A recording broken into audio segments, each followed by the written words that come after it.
Robitaille made another video about white dwarfs. There's a bit of a problem though. I don't think that they're the size of the sun. I think they really are extremely dense, and that's only because, well, I wanna force it to fit into the theory. Hello, Celeste. The the white dwarfs belong down here, way over here. And I got dirty fingernails. I've been working all day, but the white dwarfs are extremely dense, extremely small in comparison to a little bit older stars, but they're brand new stars. And I have them way over here too because they spin with such incredible amounts of angular momentum. I had printed this page out: high-speed propeller stars, fastest spinning white dwarf. It's about the size of the Earth, diameter.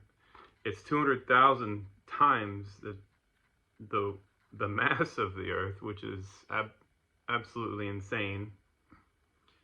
And it spins once every 25 seconds completely around. And I did a little bit of math on that. I did some calculations with angular momentum, and that's about 9 times 5. That's more than 5 times the total axial angular momentum as the sun. So I had that as 487 billion, what's that? 487 billion Williams number, according to my gyrochronology paper here I wrote back in 2019.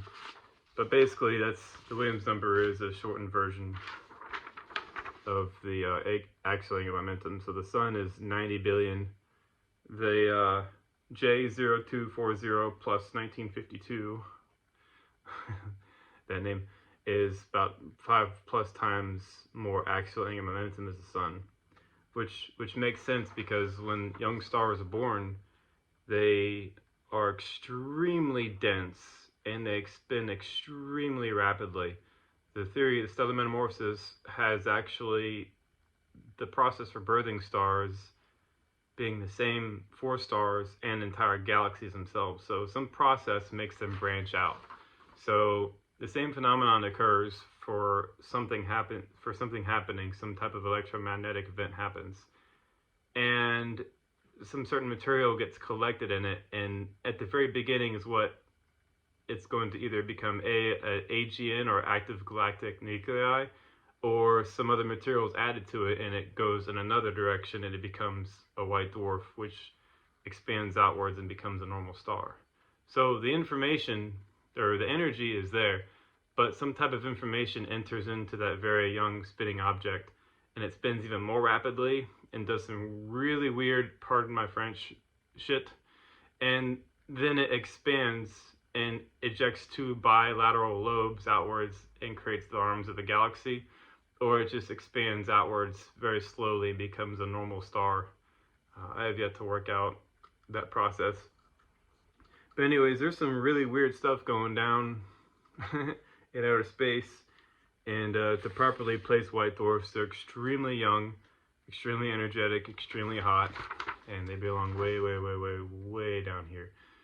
And just like those toys, I think my my kids have one of them. I don't remember where it is though, but it's this little like Connect ball, like with these little plastic pieces, and when you spin it and you throw it up in the air, it goes whoop, and it expands really, really big. And that's exactly what white dwarfs basically do, is when they spin, they're really dense, but some type of process allows them to lose a little bit of their density, and as they start expanding outwards, they start to lose their axial angular momentum in terms of its spin energy, but it keeps its axial angular momentum, it expands outwards because it's trying to conserve angular momentum, and it becomes like a blue giant. And I don't have that completely worked out, but that's what I think happens. And another opposing thing is in mainstream astronomy, they have white dwarfs as being way, way, way, way, way, way, way down here or somewhere over here or whatever. And I don't think that makes any sense. The very oldest stars, the ones that have evolved to their greatest extent, are similar to Earth and Venus and Mars and Mercury. Those belong down here. which are very cold and they're barely spinning at all. Like Venus, I think Venus's year is the same as its spin. So you could, if you could walk on its surface at the equator, you could match the sunrise or sunset as you would go along. Well, assuming you could see through the atmosphere as well. Of course, it's too hot there, but you could match it and just walk across the entire. There'd be a perpetual sunrise or sunset.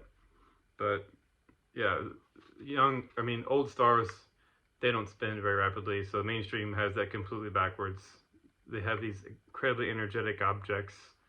They're supposed to be dead, and they're tens of thousands of degrees or Kelvin, whatever, however you want to say it.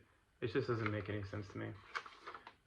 And for those that don't know, gyrochronology is the spin age study. So basically, you have stars, and the more axial angular momentum they have, the younger they are. So they start way up here, and as they lose their spin energy, they drop and they age. And of course, this is a logarithmic scale in 2 axes. So there you have it. You can determine how old an object is and determine what's happening to it by looking at this graph here. It's kind of a rough estimate, but far beyond what mainstream science accepts as being valid. All right, y'all. Later.